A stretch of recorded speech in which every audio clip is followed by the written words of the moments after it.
Cette balise permet de connaître le régime de priorité oui, A, non, B.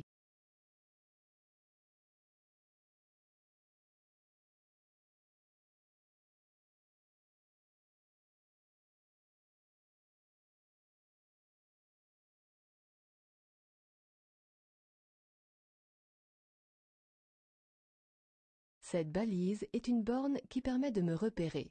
La partie rouge du haut m'informe que je circule sur la route nationale 5 et le chiffre 88 est une indication de repérage pouvant être très utile pour localiser un véhicule en panne ou un accident. En communiquant immédiatement le numéro de la route et ce chiffre, je permets au secours de situer le lieu avec précision et d'intervenir plus rapidement. En revanche, cette borne ne donne aucune indication quant au régime de priorité. En ville, le système Stop and Start permet d'économiser 10% de carburant. Oui, A. Non, B. De réduire les nuisances sonores. Oui, C. Non, D.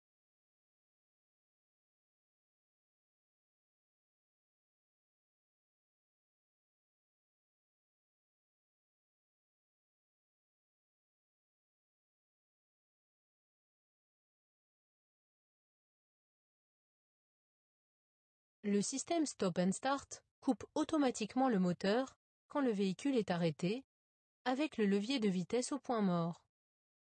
Le moteur se remet en marche dès que je débraye pour enclencher la première vitesse.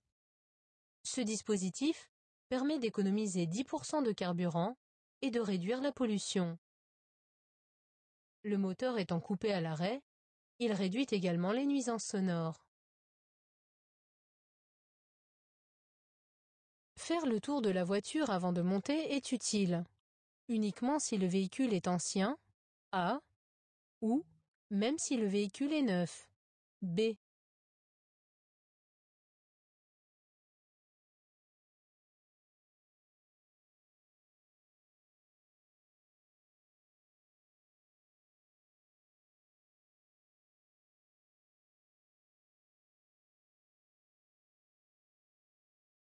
Faire le tour de la voiture avant de monter permet de vérifier s'il n'y a pas d'anomalie, notamment un pneu dégonflé.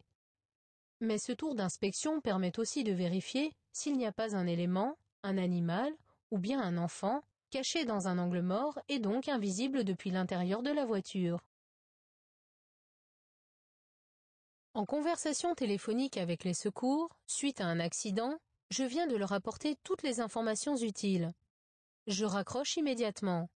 Oui, A. Non, B.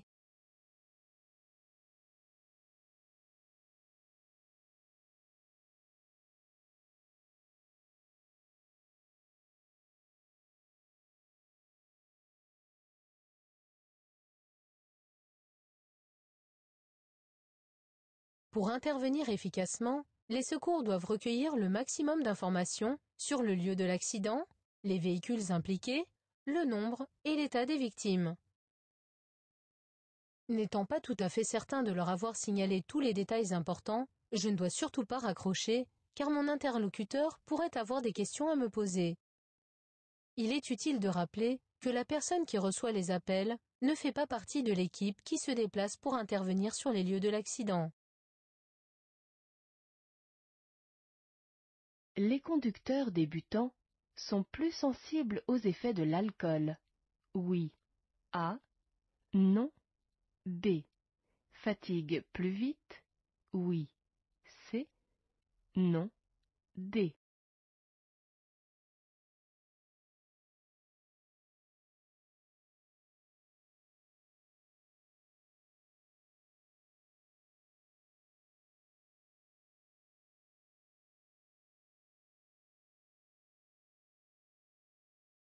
Les conducteurs débutants sont plus sensibles aux effets de l'alcool car ils détériorent leurs automatismes qui n'ont pas encore été renforcés par l'expérience.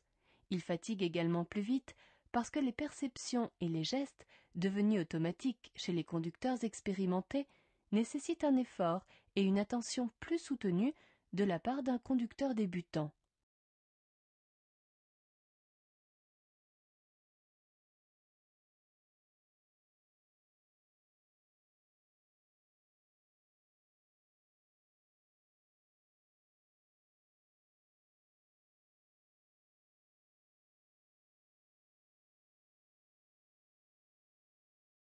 Pour me reposer, je peux m'arrêter.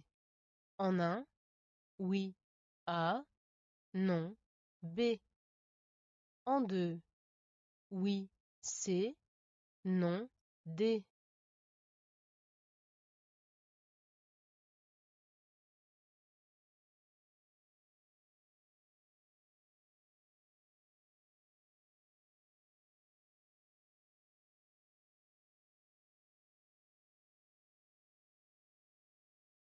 Sur autoroute, la bande d'arrêt d'urgence et l'accotement sont réservés aux arrêts motivés par un cas de nécessité absolue. Pour me reposer, je ne dois donc pas m'arrêter en 1 sur la bande d'arrêt d'urgence, ni en 2 sur l'accotement. Je rejoindrai la prochaine aire de repos prévue à cet effet. Je suis bien placé pour m'arrêter, oui. A, non. B. Stationner, oui. C, non. D.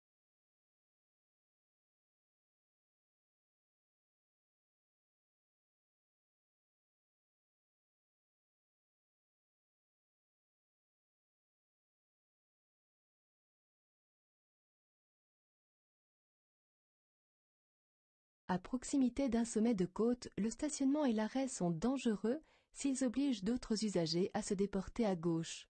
Or ici, mon véhicule, immobilisé sur l'accotement, ne constitue ni gêne ni danger pour la circulation.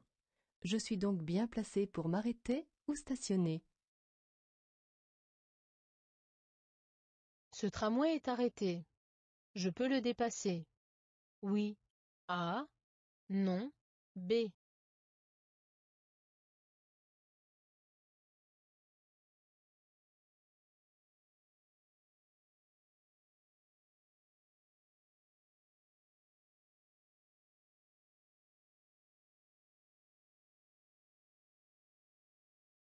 Il est interdit de dépasser un tramway à l'arrêt pendant la montée ou la descente des passagers, du côté où elle s'effectue.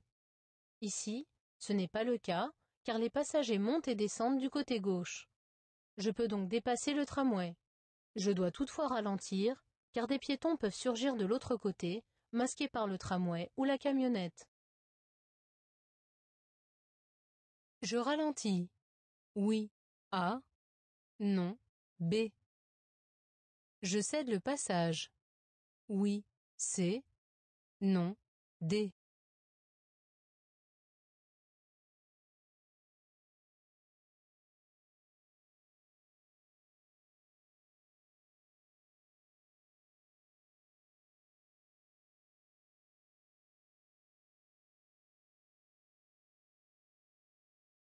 Ce panneau m'indique que la voiture rencontre un stop. Elle doit donc me céder le passage. Je reste toutefois vigilant, car l'absence de ligne de stop peut laisser croire à cet usager qu'il aborde une priorité à droite. Ici, je m'engage, mais en ralentissant, afin de réduire ma distance d'arrêt, au cas où il me refuserait la priorité. Je fais un appel lumineux avec mes feux de route. A. J'allume mes feux de brouillard avant. B. Je serre à droite. C. J'accélère pour croiser plus rapidement ce véhicule. D.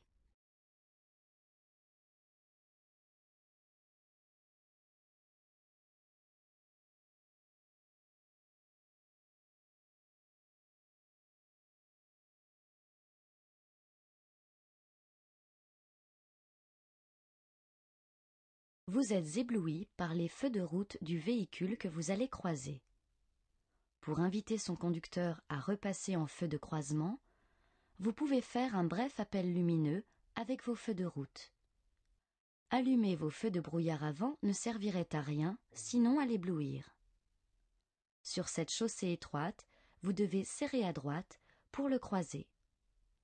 L'éblouissement peut aveugler complètement pendant plusieurs secondes. Comme vous voyez très mal, vous ne devez surtout pas accélérer, mais au contraire ralentir, voire même vous arrêter si nécessaire.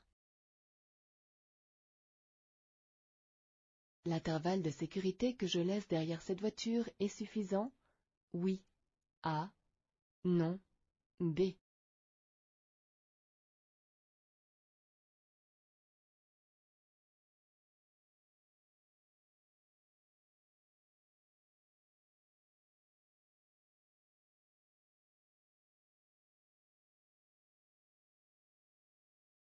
Les diodes bleues permettent de vérifier si la distance de sécurité réglementaire sous ce tunnel est respectée. Entre mon véhicule et celui qui me précède, je dois voir au moins 2 lumières bleues. C'est le cas ici. La voiture devant moi étant à environ 90 mètres alors que je roule à 80 km/h, la distance est également correcte par rapport à ma vitesse. L'intervalle de sécurité que je laisse derrière cette voiture est donc suffisant. Je circule en agglomération. Je dépasse le cyclomotoriste. Oui. A. Non. B.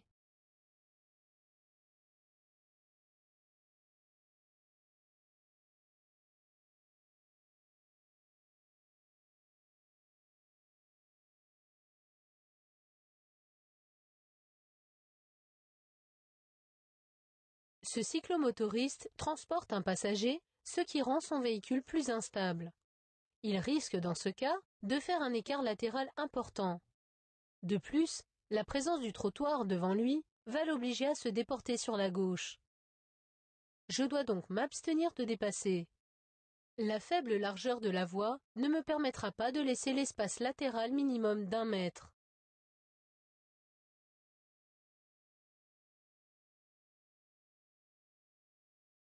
Je céderai le passage à la voiture blanche. Oui.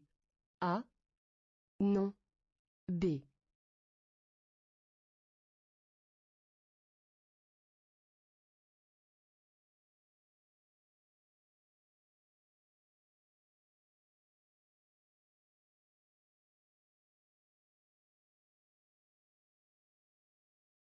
Les panneaux, posés sur un socle, ne sont pas permanents.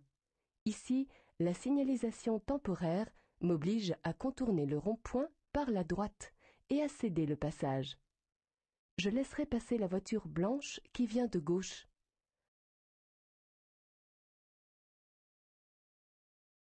Je tourne à droite. Je m'engage. A. Je m'arrête. B.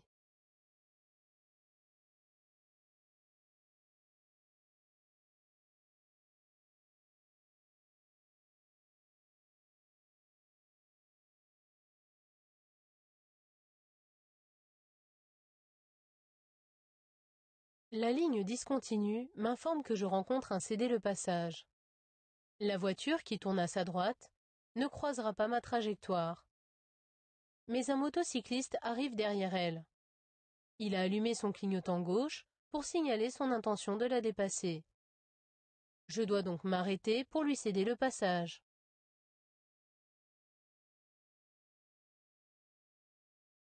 Le risque le plus important se situe dans la situation numéro 1, A, la situation numéro 2, B.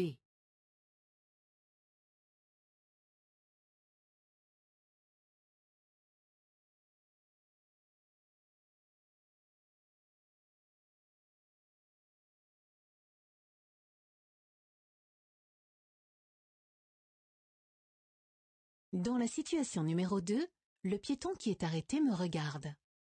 Dans la situation numéro 1, il manifeste son intention de s'engager, mais en regardant du côté opposé. Il va donc certainement traverser sans me voir. C'est pourquoi le risque le plus important se situe dans la situation numéro 1. Des véhicules peuvent venir de droite. Oui. A. Non. B.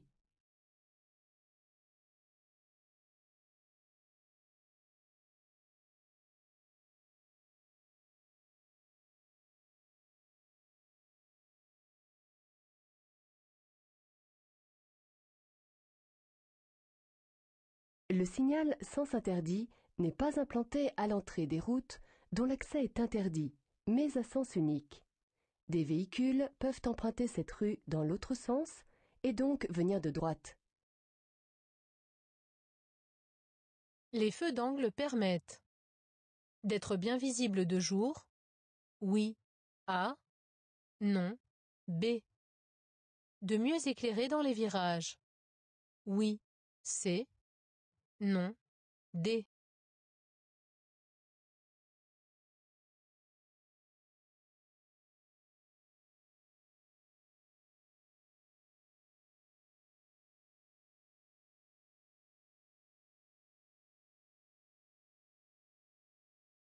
Les feux qui permettent d'être bien visibles de jour sont les feux diurnes. Les feux d'angle permettent de mieux éclairer dans les virages lorsqu'il fait nuit. Ils s'orientent du côté où le conducteur tourne le volant.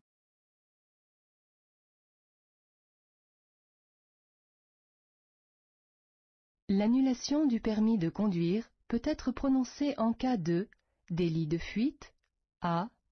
Conduite en état d'ivresse, B.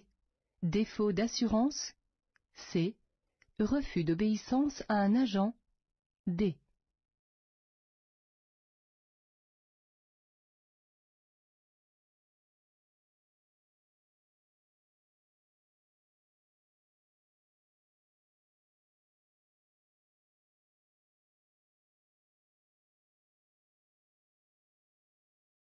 Le permis de conduire peut être annulé si son titulaire commet un délit de fuite. Il en est de même s'il conduit en état d'ivresse ou s'il roule avec un véhicule qui n'est pas assuré. En revanche, le permis pourra être suspendu mais pas annulé en cas de refus d'obéissance à un agent qui fait signe de s'arrêter. À cette intersection, je peux continuer tout droit, A. Tourner à droite, B. Tourner à gauche, C.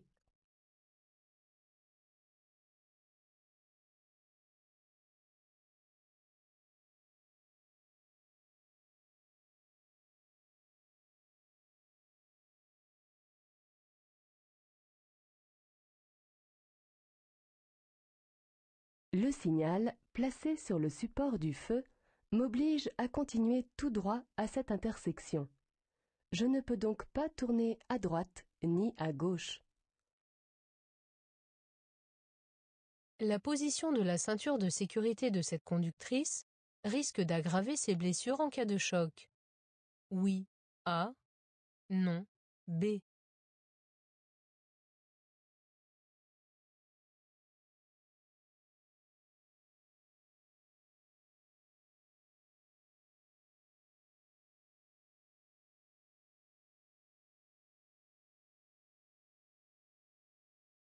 La ceinture de sécurité de cette conductrice est vrillée.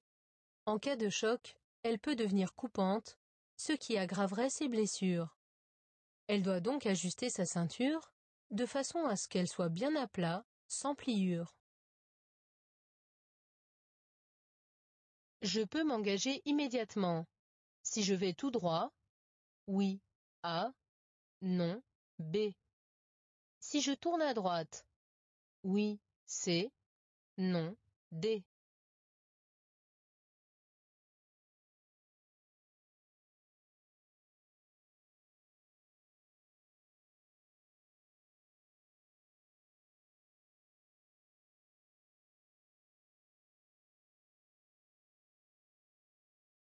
Que le feu soit temporaire ou permanent, je dois impérativement m'arrêter quand il est au rouge. Quelle que soit la direction que je vais suivre, je dois attendre que le feu rouge s'éteigne et devienne jaune clignotant. Comme ces signaux lumineux sont temporaires, le feu vert sera ici remplacé par un feu jaune clignotant en bas.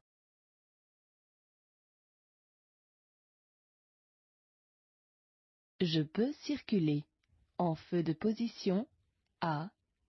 En feu de croisement, B. En feu de brouillard avant, C. En feu de brouillard arrière, D.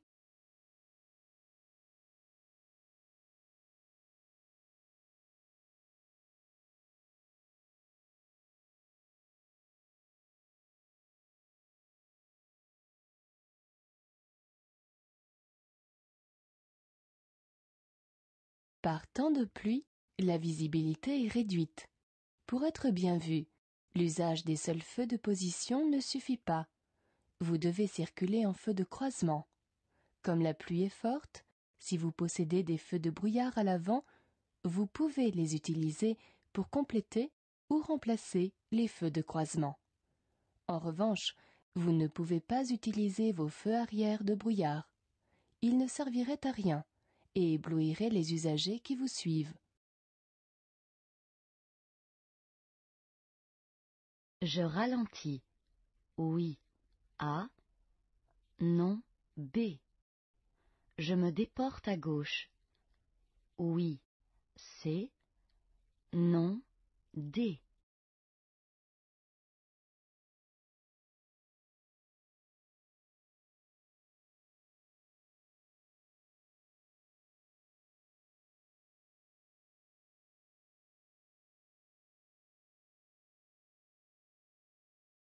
Plusieurs piétons adolescents marchent sur le trottoir de droite et l'un d'eux est tout au bord de la route. Il pourrait empiéter soudainement sur la chaussée, notamment s'il était involontairement bousculé par un de ses camarades. Il pourrait également glisser ou se déséquilibrer. Pour ces raisons, vous devez ralentir. En roulant plus lentement, vous pourrez beaucoup plus facilement faire face à une situation imprévue. Vous devez également vous déporter à gauche, car ce piéton dessine une zone d'incertitude sur la partie droite de la chaussée. En vous déportant, vous lui laisserez une marge de sécurité et pourrez ainsi vous déporter de façon importante, puisque personne ne se trouve en face et aucun usager n'est sur le point de vous dépasser.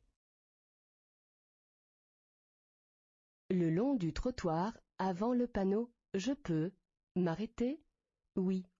A. Non. B. Stationner? Oui. C. Non. D.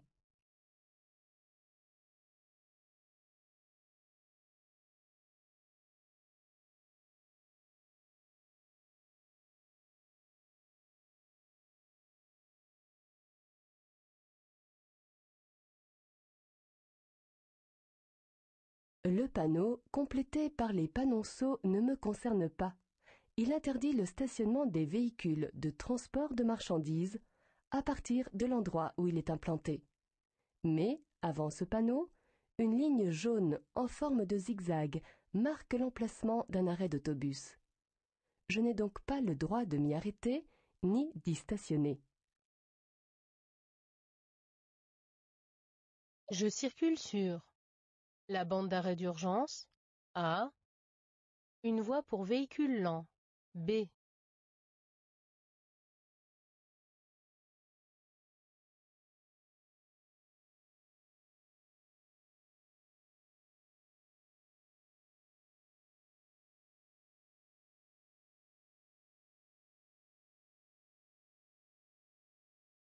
Les larges traits resserrés délimitent une voie réservée.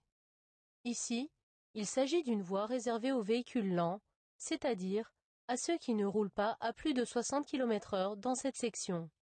À cet endroit, il n'y a pas de bande d'arrêt d'urgence. La signalisation indique une limitation de vitesse A, une interdiction de dépasser, B, une distance de sécurité à respecter, C, la proximité d'un véhicule de secours, D.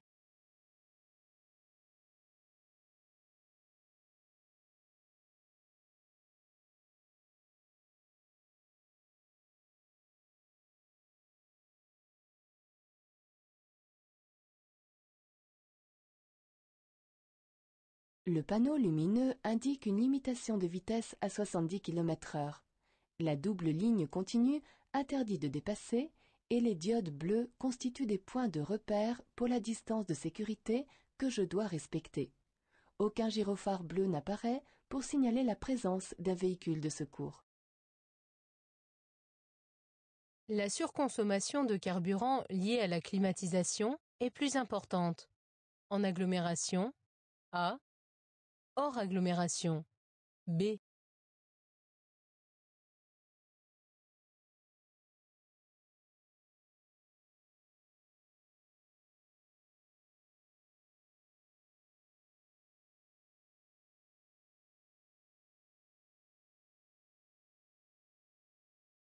La climatisation augmente la consommation de carburant. Lorsque l'air conditionné est réglé 5 degrés en dessous de la température extérieure, la surconsommation est d'environ 6% sur route et autoroute, mais elle est de 20% en ville. Elle est donc plus importante en agglomération. Un conducteur qui n'attache pas sa ceinture de sécurité met en danger la vie du passager avant, oui, A, non, B. Des passagers arrière, oui, C, non, D.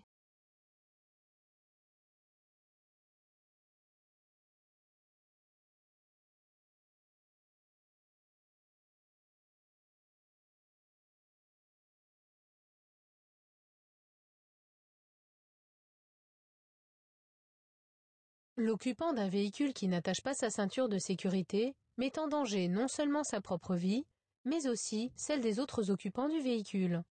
En effet, en cas de collision, il devient un projectile mortel à l'intérieur de l'habitacle. Le conducteur, s'il n'est pas attaché, risque donc de blesser grièvement, voire de tuer, le passager avant ou les passagers arrière, notamment en cas de tonneau. Il faut savoir qu'à 50 km/h, le poids est multiplié par 10.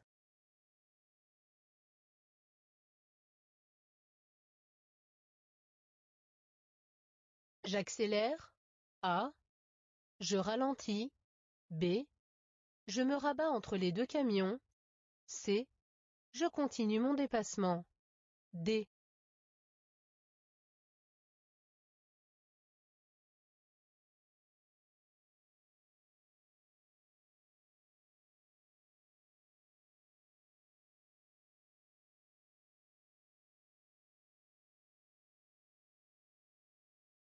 L'usager qui me suit manifeste son impatience par des appels lumineux. Je ne dois pas pour autant céder à sa pression s'il me pousse à commettre une infraction, à réaliser une manœuvre dangereuse ou à renoncer à un dépassement autorisé. Pour dépasser, j'ai adopté la vitesse qui est la mienne en prévision de cette manœuvre. Je n'ai donc ni à accélérer ni à ralentir. De plus, me rabattre entre les deux camions serait dangereux car l'intervalle de sécurité entre eux est faible. La ligne de rive du côté gauche étant continue, la chaussée est à sens unique. Aucun usager ne risque d'arriver en face. Je continue mon dépassement.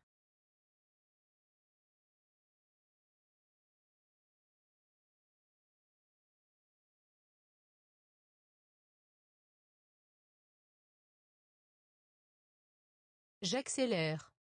Oui. A. Non. B. Je change de voie. Oui. C. Non. D.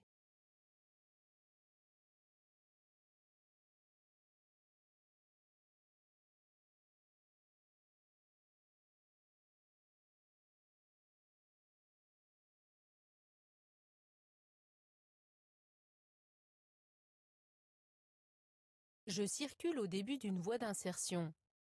La voiture grise qui me précède roule plus vite que moi. Mais pour respecter l'intervalle de sécurité derrière elle, je continue d'accélérer en restant dans cette voie jusqu'au bout. Ainsi, je ne gênerai ni le camion que j'aperçois dans mes rétroviseurs, ni le véhicule sur la voie de gauche qui continue son dépassement.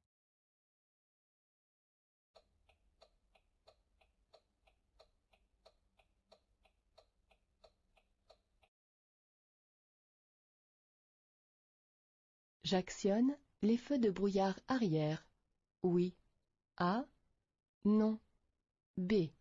Le chauffage. Oui. C. Non. D.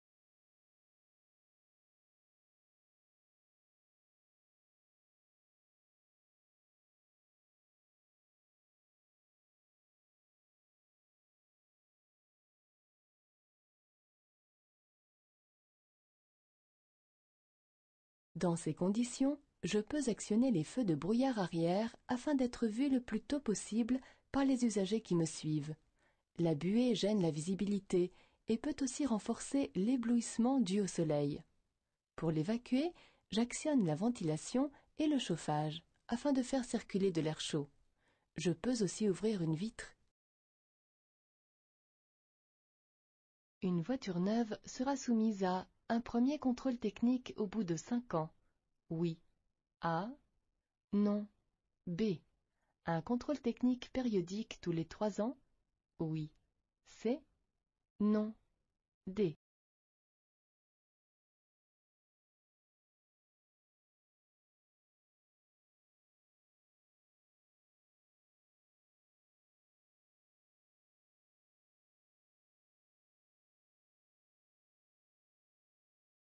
Une voiture neuve sera soumise à un premier contrôle technique avant le 4e anniversaire de sa première mise en circulation.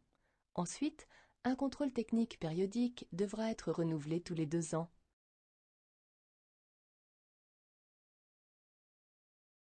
Je céderai le passage à la voiture rouge. Oui. A. Non. B. À la voiture blanche. Oui. C. Non. D.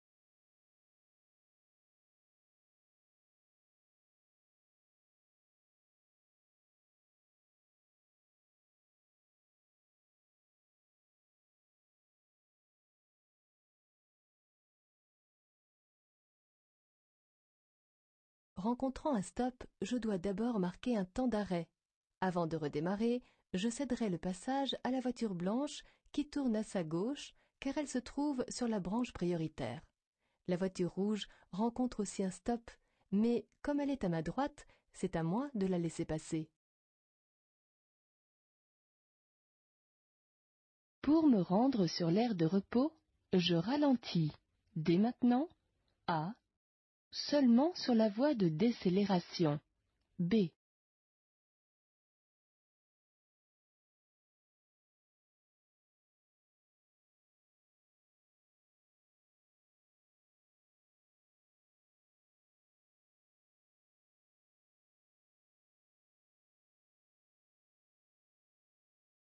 Ce panonceau vous indique la direction de la voie concernée par le panneau de limitation de vitesse.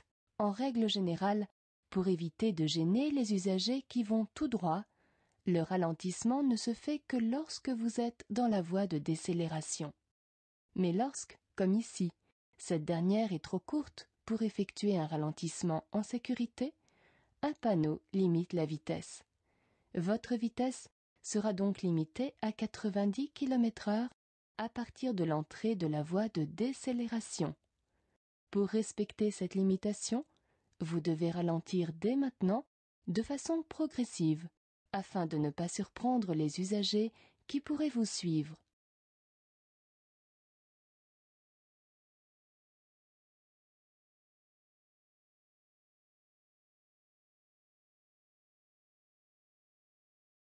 Je laisse passer la voiture.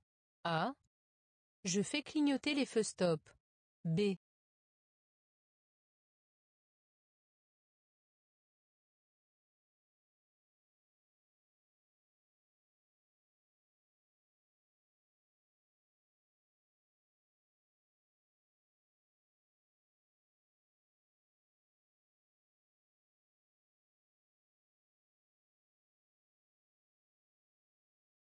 Cet usager, qui a signalé son intention de quitter son stationnement, n'est pas prioritaire.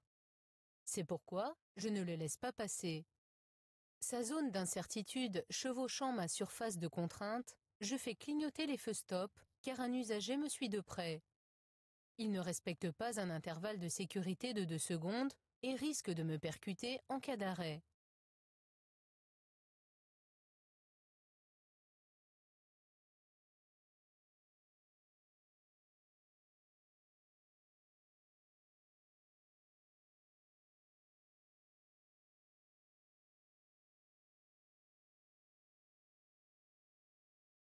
Pour consommer moins de carburant, je transporte mon vélo sur le toit, A, à l'arrière du véhicule, B.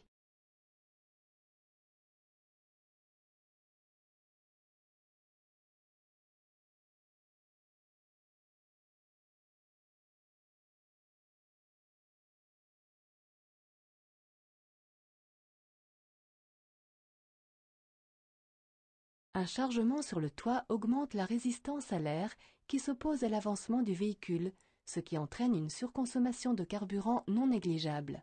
Pour faire des économies, je charge mon vélo de préférence à l'arrière du véhicule en prenant soin de ne pas masquer la plaque d'immatriculation. Sur un véhicule équipé de clim automatique, pour limiter la surconsommation de carburant, je la désactive quand il ne fait pas trop chaud. Oui. A. Non. B. Je règle la température de consigne 4 degrés en dessous de la température extérieure. Oui. C. Non. D.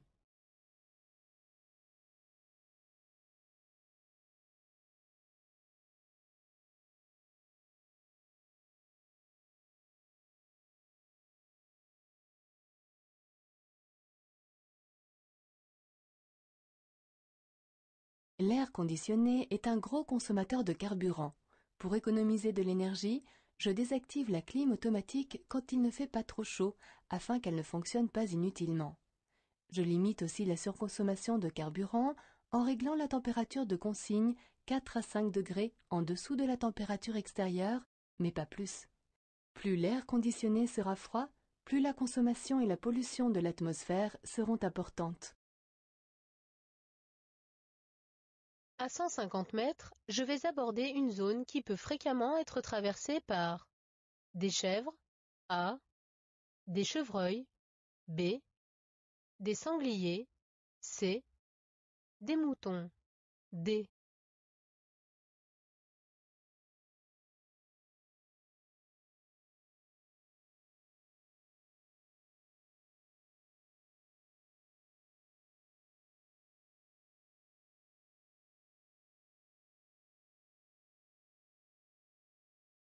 Ce panneau de danger m'annonce qu'à 150 mètres, je circulerai dans une zone fréquemment traversée par des animaux sauvages. Je peux donc croiser des chevreuils, mais aussi des sangliers ou toute autre bête sauvage, même si l'animal représenté sur le panneau est toujours un chevreuil. Un passage fréquent d'animaux domestiques serait annoncé par l'un de ces deux panneaux.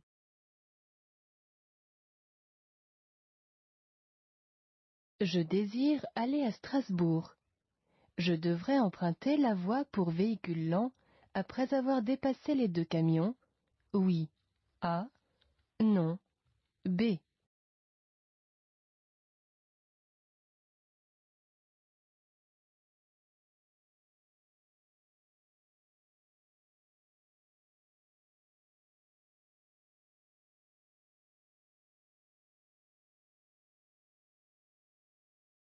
La signalisation annonce d'abord une sortie, puis une bifurcation d'autoroute.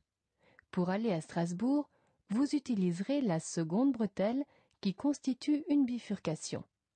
Vous n'aurez pas à emprunter la voie pour véhicules lents puisque cette dernière est exclusivement réservée à la circulation des véhicules qui circulent au maximum à 60 km/h. Pour la conduite, les lunettes de soleil peuvent être utiles.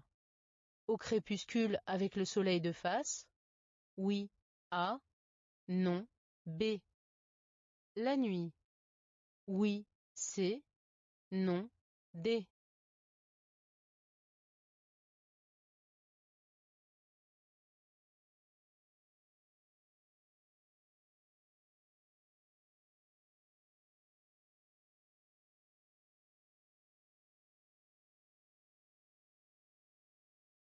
Au crépuscule, les lunettes de soleil protègent du soleil de face. En revanche, il est déconseillé d'en porter de nuit, même pour éviter l'éblouissement, car elles diminuent la perception des contrastes. En effet, de nuit, les verres teintés risquent de m'empêcher de voir à temps un usager peu éclairé. Il existe en revanche des lunettes à verre jaune spécialement conçues pour la conduite nocturne.